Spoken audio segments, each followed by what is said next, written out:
দেশে কেমন যেন একটা হিবিজিবি লাগছে, সব কেমন এলোমেলো আর অরাজকতার মধ্যে মনে হয় যেন দিন কাটতেছে।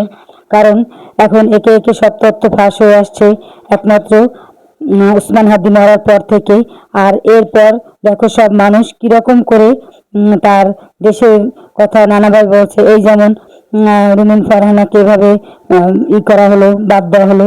আবার হাদিকে কারা মারছে তাও তাদের কবল থেকে বের হয়ে আসছে।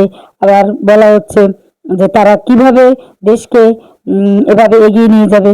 কারণ জুলাই যোদ্ধারা আসলে দেশটাকে এখন নষ্ট করে ফেলছে। তাদের কীর্তিকলাপ দেখতে দেখতে এখন আর আমরা মানে দেশের কোনো কিছুতেই ভরসা পাই না। কে কি করবে না করবে তাও বুঝতে পারি না। কে বলেন আওয়ামী লীগ, কে বলেন বিএনপি, কে বলেন জামাত ইসলাম। আমার তো মনে হয় যে কোনো দলই আসলে দেশের জন্য যোগ্য না। যা হয়ে গেছে গেছে, এখন এভাবে দেশটা চলতে পারে না। আমরাও তো মানুষ, আমরাও তো গরিব, আমরাও তো সাধারণ মানুষ, আমরাও তো চারটা ডাল ভাত খেয়ে বাঁচতে চাই, সুস্থভাবে বাঁচতে চাই। আমরা তো এরকম হয়রানি যাযাবরিতা এর মধ্যে আমরা থাকতে চাই না।